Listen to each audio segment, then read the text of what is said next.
ये आयत नंबर 245 में हमने एक लफ्ज़ पढ़ा था वल्लाहु यक़बिदु व यबसुतु। इसमें देखिए सौद के ऊपर एक छोटा सा सीन भी लिखा हुआ है 245 में, वल्लाहु यक़बिदु व यबसुतु, सौद के ऊपर छोटा सा सीन भी लिखा है। ऐसे कुरान पाक में 4 अल्फाज आते हैं, उनमें से एक यही है यबसुतु। इसके बाद एक लफ्ज़ आता है बस्ततन, उसके बाद है अल-मुसैतिरून, और फिर आखिर में सूरतुल आला में है बिमुसैतिर। इनमें सब में यही है कि नीचे सौद लिखा हुआ और ऊपर छोटा सा सीन लिखा हुआ है।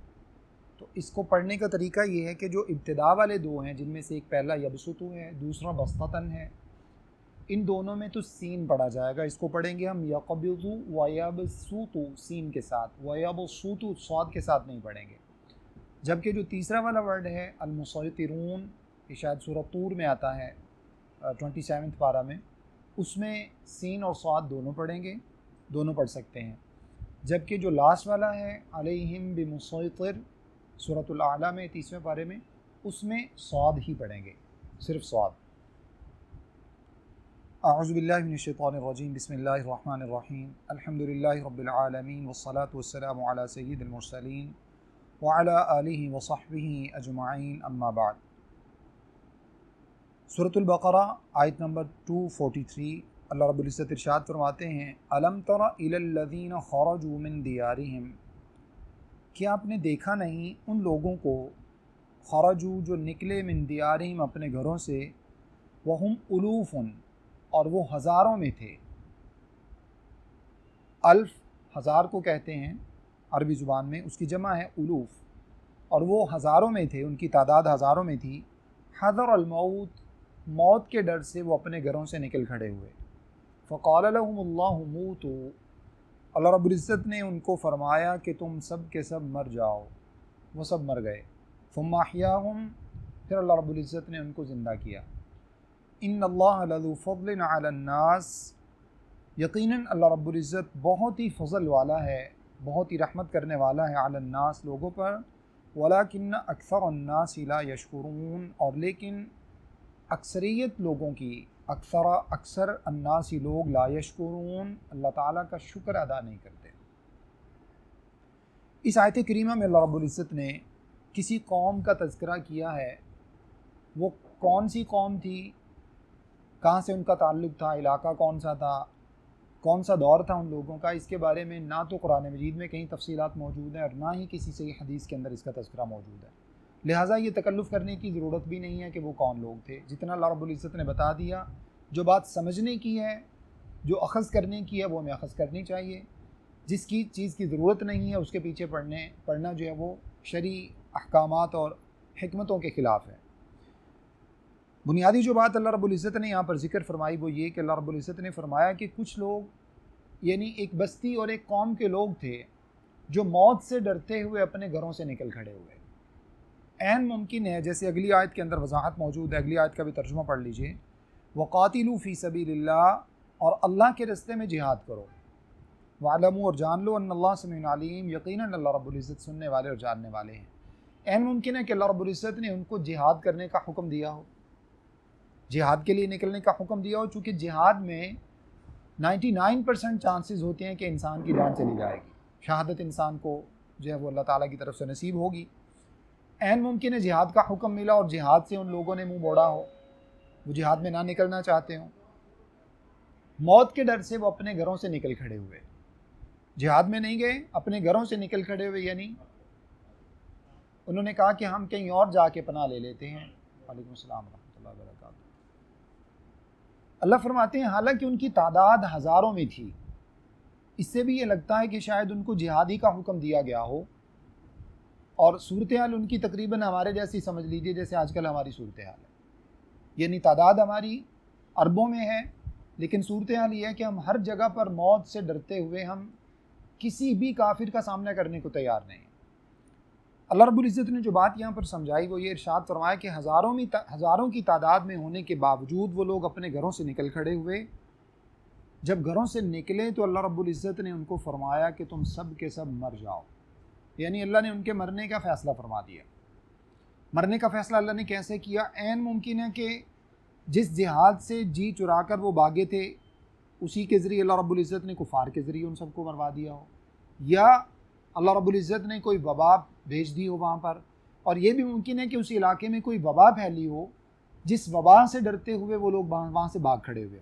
अमर बिन आस रज़ी अल्लाह अन्हु की रिवायत मौजूद है, जो इससे पहले हमने एक मरतबा ख़ास तौर पर ये जो मौजूदा वायरस चल रहा है इसके तनाजुर में हमने एक दर्स किया था, जिसमें मैंने आपको बताया था अल्लाह के नबी सल्लल्लाहु अलैहि वसल्लम का फरमान है कि जिस इलाके में वबा फैल जाए अगर तुम वहाँ पर मौजूद हो तो उस इलाके को छोड़ के मत जाओ, और अगर किसी और इलाके में तुम मौजूद हो तो उस जगह मत जाओ जहाँ पर वबा फैली हुई है। ये यहाँ पर अगर देखा जाए तो आज के दौर में जिस सोशल डिस्टेंस की हम बात करते हैं, ये रसूलुल्लाह सल्लल्लाहु अलैहि वसल्लम ने कितना अर्सा पहले ये बात समझा दी है कि उन लोगों को वहीं पर रोका जाए। इसकी थोड़ी सी अगर हिकमत हम देखें, जिस इलाके से वबा की इब्तिदा हुई थी, शरई तकाज़ा ये था कि वहाँ पर स्टूडेंट्स हों या वर्कर्स हों, जॉब करने वाले हों, बिजनेस मैन हों, उन सबको वहीं पर रोका जाता, उनको दूसरे इलाकों में ना भेजा जाता। और आप जानते हैं कि पूरी दुनिया में वबा जो फैली वो किस वजह से, सब लोगों ने कहा कि अपने अपने स्टूडेंट्स को निकाल के, अपने अपने लोगों को, वर्कर्स को निकाल के अपने इलाकों में शिफ्ट किया जाए। चाइना से जब निकाला तो तमाम, और आपको पता है हमारे पाकिस्तान में ईरान से आए हुए लोगों के ज़रिए सबसे ज़्यादा इसका जो है वो फ्लू बढ़ा। तो अल्लाह रब्बुल इज़्ज़त रहम फरमाए, हदीस के अंदर रसूलुल्लाह सल्लल्लाहु अलैहि वसल्लम ने जो बात फरमाई वो ये कि अगर किसी इलाके में वबा फैल जाए तो उस इलाके से ना निकला जाए, और अगर कोई शख्स उस इलाके से बाहर मौजूद है किसी दूसरी जगह पर तो वो उस वबा ज़दा इलाका में ना जाए। तो ऐन मुमकिन है इस इलाके में वबा फैल गई हो जिस वबा के डर से ये लोग वहाँ से निकल खड़े हुए हों। अलगर्ज़ मौत से डरते हुए ये निकले तो अल्लाह रब्बुल इज़्ज़त ने इनकी मौत का फ़ैसला फरमा दिया। और ये अल्लाह ताला की कमाल मेहरबानी है कि उस अल्लाह रब्बुल इज़्ज़त ने इन लोगों को फिर से ज़िंदा कर दिया। बात जो यहाँ पर समझाई अल्लाह रब्बुल इज़्ज़त ने वो ये कि इंसान मौत से डर कर कहाँ जाएगा? क्या वहाँ इंसान को मौत नहीं पाएगी? फ़र्ज़ कीजिए अगर एक शख्स जिहाद से जी चुराता है, जैसे जिहाद के तनाजुर में अल्लाह रब्बुल इज़्ज़त ने सूरह निसा में ये बात इरशाद फरमाई 5वें पारे में, ऐनमा तकूनु युदरिकुमुल मौत वलौ कुंतुम फ़ी बुरूजिन मुशय्यदा, तुम जहाँ कहीं पर भी हो मौत तो तुम्हें पाकर ही रहेगी, अगरचे तुम बुलंदो बाला और मजबूत कलों में जाके छुप जाओ मौत तुम्हें वहाँ पर भी पहुँच जाएगी। लिहाजा माना क्या है? अल्लाह की राह में जिहाद करने से अपने जी को मत चुराओ, अल्लाह की राह में जिहाद करने से पीछे मत हटो, बल्कि जहाँ अल्लाह रब्बुल इज़्ज़त का हुक्म हो वहाँ पर अल्लाह के हुक्म की पैरवी करो। मौत तो फिर भी आ जाएगी, और अगर वो अल्लाह की फरमाबरदारी में आ जाए तो यकीनन इससे ऐसी कोई बासादत मौत नहीं है जो शहादत की मौत बन जाती है इंसान के लिए। तो अल्लाह रब्बुल इज़्ज़त ने उन लोगों को, तमाम के तमाम लोगों को फौत करके उनको जो है वो अल्लाह रब्बुल इज़्ज़त ने उनकी मौत का फ़ैसला फरमा कर ये उनको बता दिया कि मौत से कहीं पर भी तुम्हें कोई फ़िरार नहीं है। और उसके बाद अल्लाह रब्बुल इज़्ज़त ने उनको ज़िंदा करके फिर उनको ये हकीकत समझाई कि देखो तुम मौत से डर कर निकले थे, अल्लाह रब्बुल इज़्ज़त ने तुम्हें एक मरतबा फौत कर दिया, और ज़िंदा करने के बाद अल्लाह रब्बुल इज़्ज़त ने हमें ये बात समझाई कि जब अल्लाह रब्बुल इज़्ज़त इस तरह से कुछ लोगों को जिनकी तादाद हज़ारों में थी, अगर अल्लाह रब्बुल इज़्ज़त उनको मार के ज़िंदा कर सकते हैं तो फिर क्या पूरी इंसानियत को अल्लाह मार के ज़िंदा नहीं करेंगे? यकीनन अल्लाह रब्बुल इज़्ज़त उनको ज़िंदा करने पर कादिर है। इसके अलावा भी कई मिसालें मौजूद है जो हम आगे जाकर भी पढ़ेंगे। इसके बाद इरशाद फरमाया, यकीनन अल्लाह रब्बुल इज़्ज़त अपने लोगों के ऊपर बहुत ही फजल करने वाला है। यानी अल्लाह रब्बुल इज़्ज़त अगर कभी जिहाद का हुक्म देते हैं तो अल्लाह ताला का मकसद ये नहीं होता कि लोग वहाँ जाकर मर जाएँ। अगर जिहाद के अंदर अल्लाह रब्बुल इज़्ज़त ने किसी की मौत लिखी है तो वो वहीं पर आएगी, वो किसी दूसरी जगह नहीं आ सकती। लेकिन जिहाद के मकासद सिर्फ मौत का हुसूल नहीं है, जिहाद के मकासद तो एलाए कलिमतुल्लाह है, अल्लाह के कलिमा को बुलंद करना, अल्लाह रब्बुल इज़्ज़त के दीन को नाफिज करना। जिहाद के तो बुनियादी मकासद ये हैं। लिहाजा अल्लाह रब्बुल इज़्ज़त तुम्हें सिर्फ मारना ही नहीं चाहते, बल्कि अल्लाह रब्बुल इज़्ज़त तो तुम्हें दीन के ऊपर इस्तिकामत इख्तियार करने का हुक्म इरशाद फरमाते हैं। लेकिन अक्सर लोग इस बात को नहीं समझते और अल्लाह रब्बुल इज़्ज़त का शुक्र अदा नहीं करते। इसके बाद इरशाद फरमाया वक़ातिलू फ़ी सबीलिल्लाह, अल्लाह रब्बुल इज़्ज़त के रास्ते में जिहाद करो और जान रखो अन्नल्लाह समीउन अलीम, अल्लाह ताला सुनने वाले और जानने वाले हैं। जिसका माना ये है कि मौत से फ़िरार मत इख्तियार करो, बल्कि अल्लाह रब्बुल इज़्ज़त ने अगर जिहाद का हुक्म दिया है तो जिहाद के लिए तुम्हें उठ खड़े होना चाहिए और अल्लाह रब्बुल इज़्ज़त के हुक्म की फरमाबरदारी करनी चाहिए। इसके बाद आयत नंबर 245 में अल्लाह रब्बुल इज़्ज़त इरशाद फरमाते हैं मन ज़ल्लज़ी युक़रिदुल्लाह क़र्ज़न हसना, कौन है वो शख्स जो अल्लाह रब्बुल इज़्ज़त को कर्ज़ हसना देगा, फ़युज़ाइफ़हु लहू अज़आफ़न कसीरा, तो अल्लाह रब्बुल इज़्ज़त उसको बढ़ा चढ़ा कर वापस करेंगे। वल्लाहु यक़बिदु व यबसुत, अल्लाह रब्बुल इज़्ज़त जिसके लिए चाहते हैं तंग दस्त बना देते हैं, जिसको चाहते हैं अल्लाह रब्बुल इज़्ज़त कुशादा कर देते हैं। व इलैहि तुरजाऊन, और उसी अल्लाह ताला ही की तरफ तुम सबको लौट कर जाना है। अल्लाह रब्बुल इज़्ज़त की मेहरबानी देखिए, अल्लाह रब्बुल इज़्ज़त तमाम इंसानियत को अपने पास से रिज़्क़ अता फरमाते हैं, अपने पास से रिज़्क़ अता फरमाते हैं। और उसके बाद अल्लाह रब्बुल इज़्ज़त लोगों को हुक्म देते हैं कि तुम फ़ुक़रा के ऊपर ख़र्च करो, मसाकीन पर ख़र्च करो, अपने रिश्तेदारों पे ख़र्च करो, अपने वालिदैन पे ख़र्च करो, अल्लाह की राह में जिहाद में ख़र्च करो, मसाजिद के लिए, मदारिस के लिए, जो भी शरीयत ने एक उसकी जो है वो चैरिटी की राहें रखी हैं, उन सब में अल्लाह रब्बुल इज़्ज़त फरमाते हैं ख़र्च करो। और अल्लाह फरमाते हैं जब तुम इन राहों में ख़र्च करोगे, यानी अगर अपने रिश्तेदार को दोगे तो सिला रहमी उसके साथ है, लेकिन ये तुम अल्लाह को कर्ज़ दे रहे हो। अल्लाह ने गोया कि अपने आप को हमारा मखलूस जो है वो फरमाया, यानी तुम अल्लाह के पास अपना कर्ज जमा करा रहे हो। अगर तुम अल्लाह रब्बुल इज़्ज़त के रास्ते में जिहाद में देते हो, मसाजिद व मदारिस में देते हो, मसाकीन के लिए, यतीमों के लिए, फ़ुक़रा के लिए, वालिदैन के ऊपर ख़र्च करते हो, अपनी औलाद पर भी इवन के इंसान अगर ख़र्च करता है, तो ये सब क्या है, अल्लाह रब्बुल इज़्ज़त की राह में इंसान जो है वो ख़र्च करता है। और अल्लाह रब्बुल इज़्ज़त ने फरमाया कि ये तुम मेरे ऊपर कर्ज चढ़ा रहे हो। और करेंगे क्या अल्लाह रब्बुल इज़्ज़त, फ़युज़ाइफ़हु लहू अज़आफ़न कसीरा, अल्लाह रब्बुल इज़्ज़त दुगना तिगना करके वापस जो है वो अदा करेंगे। बल्कि दुगना तिगना नहीं, आगे जाकर तीसरे पारे के अंदर आयत मौजूद है जिसमें अल्लाह रब्बुल इज़्ज़त फरमाते हैं जो कोई 1 रुपया या एक जो है वो डॉलर, 1 दिनार, 1 दिरहम, 1 रियाल अल्लाह रब्बुल इज़्ज़त की राह में ख़र्च करता है, तो उसकी मिसाल अल्लाह रब्बुल इज़्ज़त ने 7 बालियों के साथ बयान फरमाई। यानी गंदम का एक दाना जिसको ज़मीन में बोया जाए तो एक होता है, फिर उसमें से 7 बालियाँ निकलती हैं, हर बाली में 100 दाना, यानी 1 रुपया इंसान का खर्च किया हुआ अल्लाह रब्बुल इज़्ज़त उसको 700 तक बढ़ा देते हैं।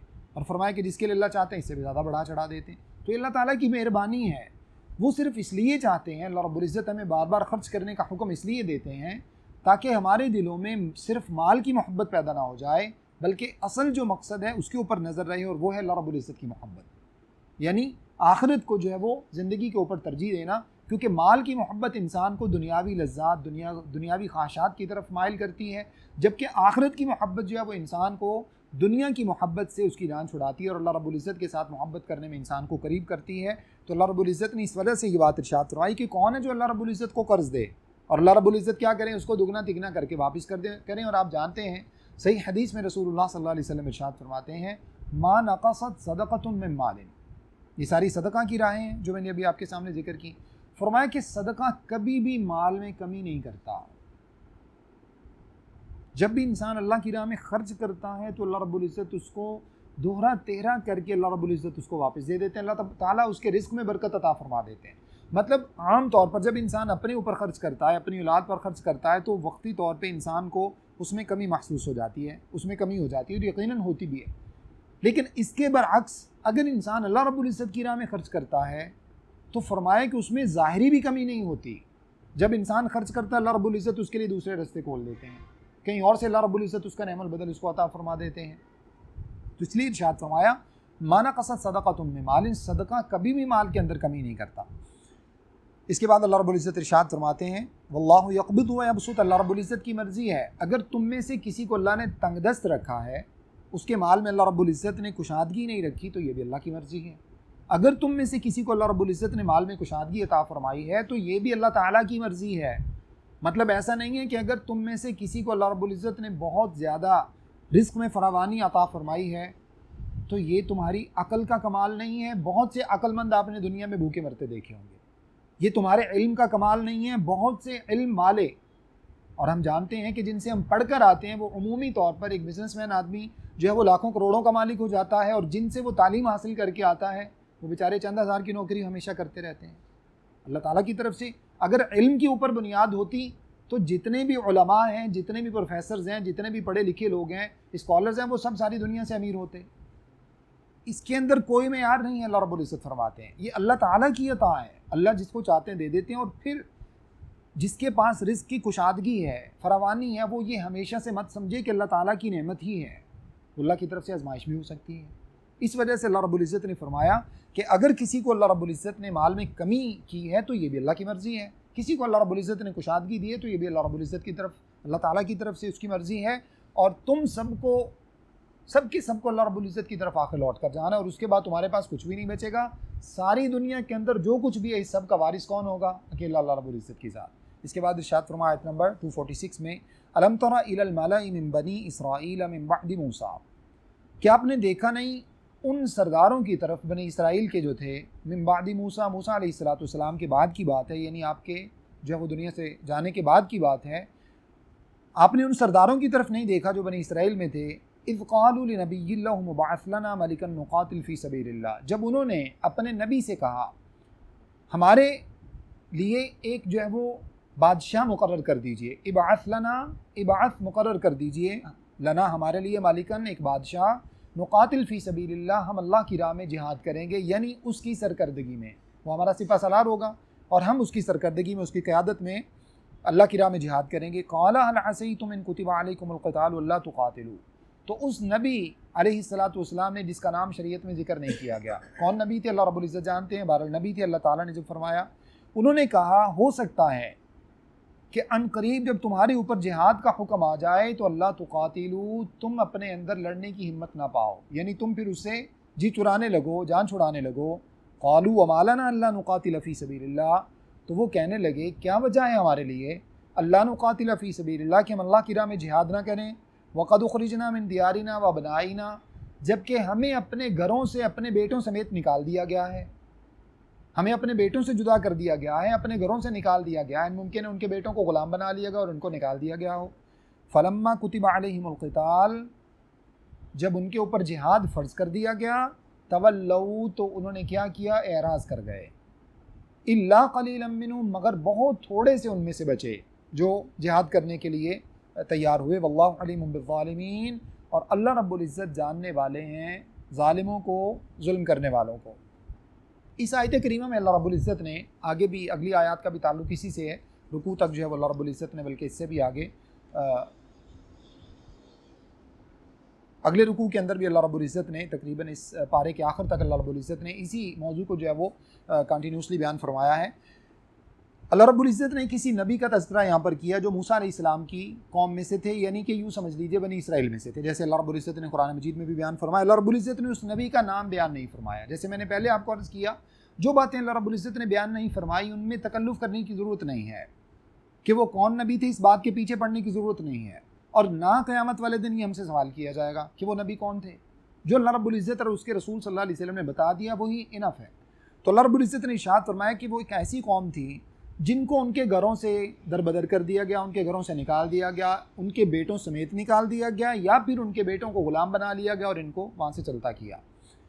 जब इस तरह की सूरत हाल उन लोगों के अंदर पैदा हुई तो उन्होंने अपने नबी से जाकर ये बात कही, कहने लगे कि ए नबी अलैहिस्सलातु वस्सलाम, जो भी उस वक़्त नबी थे, उनसे कहा हमारे ऊपर किसी को बादशाह मुकर्रर कर दीजिए जिसकी क़यादत में हम जिहाद करें और इस कौम से बदला लें जिन लोगों ने हमारे साथ ये जुल्म किया और हमें अपने घरों से निकाल दिया है। यहाँ से बाद मुफस्सिरीन ने यह बात कही है जो बात दिल को लगने वाली भी है, अक़ल के एतबार से समझ भी आती है। अगर कोई शख्स उस वतन के लिए जिहाद करता है जिस वतन के अंदर अल्लाह का निज़ाम नाफिज है और जो जहाँ पर मुसलमानों का जो ममलिकत है, अगर अल्लाह रब्बुल इज़्ज़त के अहकाम की सरबुलंदी के लिए उस वतन की कोई हिफाजत करता है और उसके लिए वो जान देता है, तो उसका जो मतलब उसकी भी जान है वो भी अल्लाह रब्बुल इज़्ज़त ही की राह में जाती है। ये बात समझ में आ रही होगी सब लोगों को। अगर उस वतन के लिए, क्योंकि आम तौर पर जो वतनियत का तसव्वुर है शरीयत इसके ख़िलाफ़ है।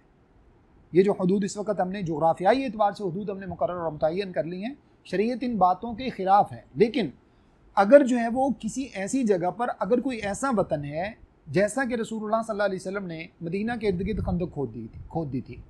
क्यों? बुनियादी सबब क्या था? वहाँ पर इस्लाम का निज़ाम नाफिज था जिसकी हिफाजत मकसूद थी, और इसी तरह से उस जगह की हिफाजत भी मकसूद थी। फिर रसूलुल्लाह सल्लल्लाहु अलैहि वसल्लम ने बैतुल्लाह को जाकर वागुजार करवाया, यानी उसको जो है वो अल्लाह के रसूल सल्लल्लाहु अलैहि वसल्लम ने वहाँ पर जो है वो हमला किया। फ़तह मक्का की सूरत में जब हुआ तो आप सल्लल्लाहु अलैहि वसल्लम ने उसको कुफार के कब्ज़ा से छुड़ाया।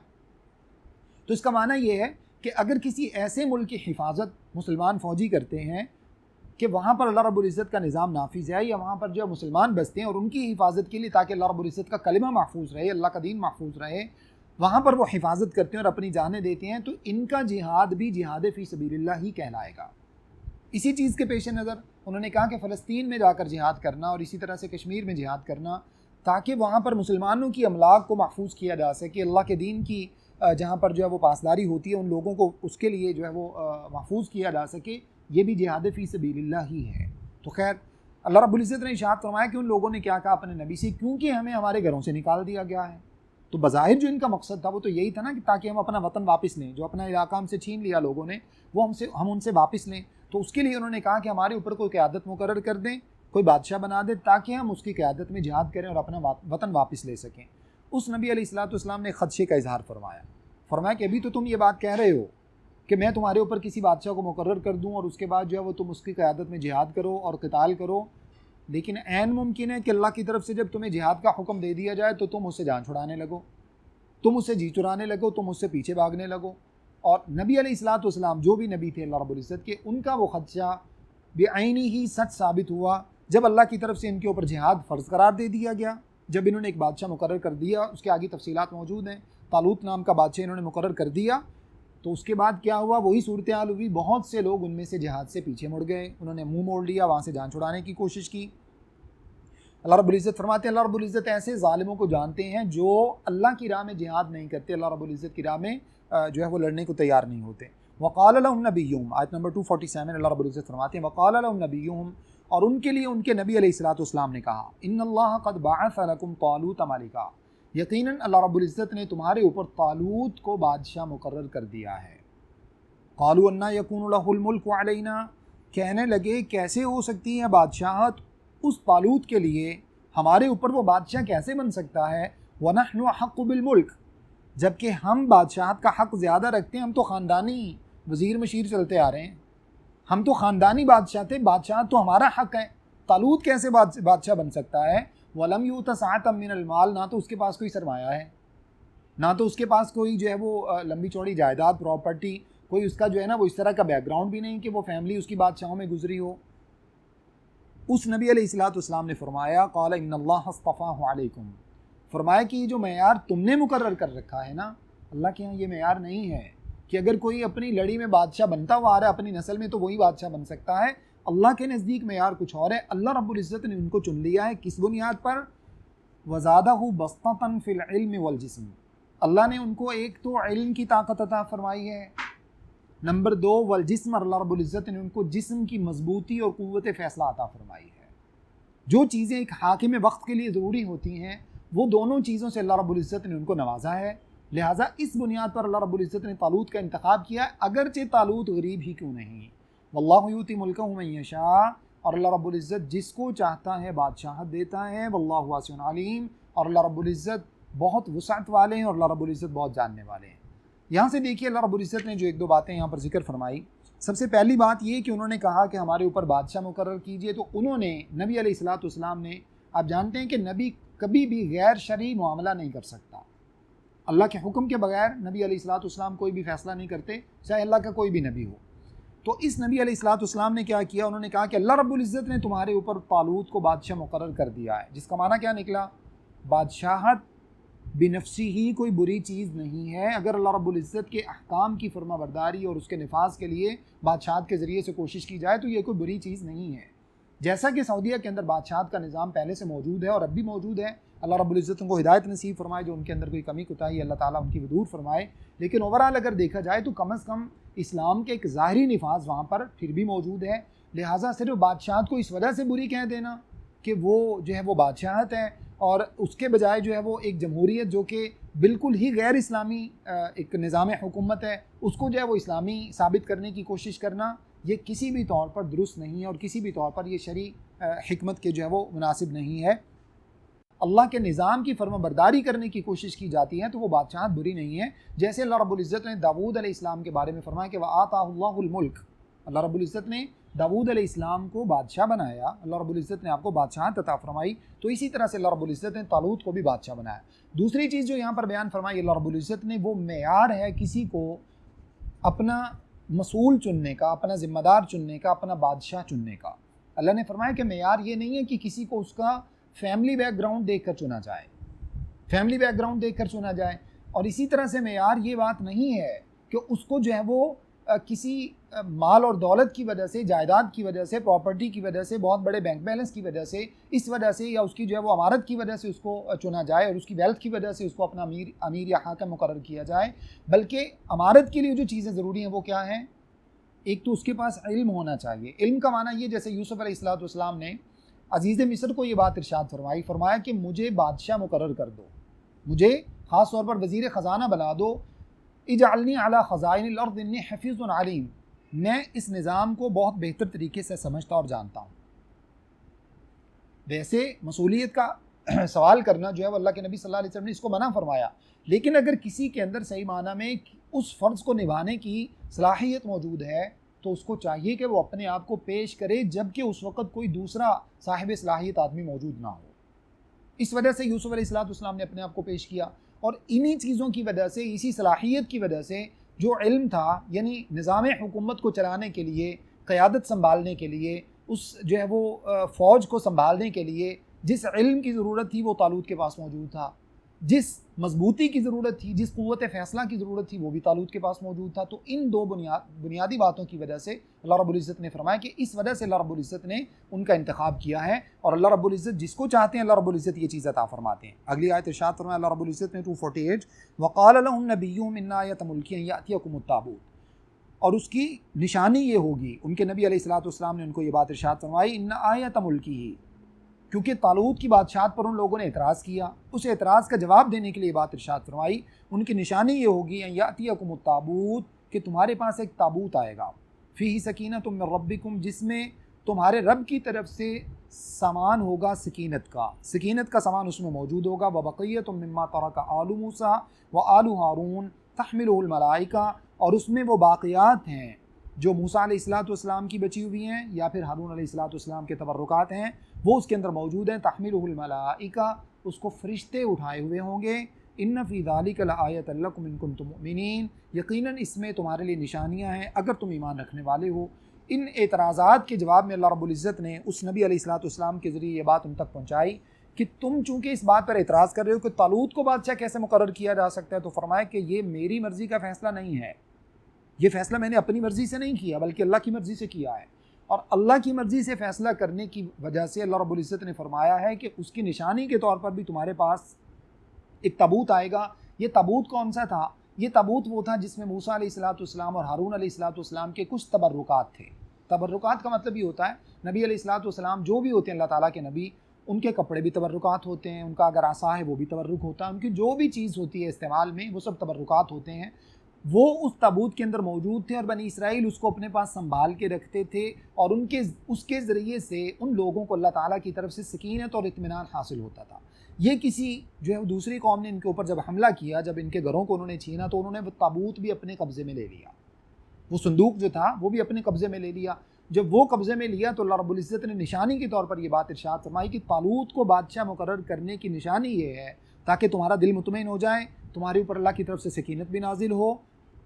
तालूत के पास जो है वो अल्लाह रब्बुल इज़्ज़त वो संदूक वापस दे देंगे जिसके अंदर मूसा अलैहिस्सलाम और हारून अलैहिस्सलाम के तबर्रुकात मौजूद हैं। और हुआ भी ये कि अल्लाह रब्बुल इज़्ज़त के हुक्म से अल्लाह ने फरमाया तहमिलुहुल मलाइका, उसको फ़रिश्ते उठाए हुए होंगे। फ़रिश्ते आए और तालूत के घर के दरवाज़े पर वो ताबूत, वो संदूक जो था वो रख के चले गए, जो इस बात की निशानी थी कि तालूत की बादशाहत के अंदर अल्लाह रब्बुल इज़्ज़त की मर्ज़ी और अल्लाह की मंशा शामिल है। लिहाजा उनका दिल मुतमईन हुआ। और कुछ लोग नबी अलैहिस्सलाम के कहने पर जो उनका ख़दशा था कि सारे लोग जिहाद के अंदर शरीक नहीं हो सकेंगे क्योंकि सब डर जाएंगे और इस तरह का मामला होगा, वही चंद लोग ही उस जिहाद में शरीक हुए और अल्लाह रब्बुल इज़्ज़त ने उनको फ़तह भी अता फरमाई। अल्लाह से दुआ है कि जो कुछ मैंने आपके सामने बयान किया मुझे और आप सबको समझने, अमल करने और आगे पहुँचाने की तौफ़ीक़ अता फ़रमाएँ। अस्तग़फ़िरुल्लाह ली व लकुम व लिसाइरिल मुस्लिमीन।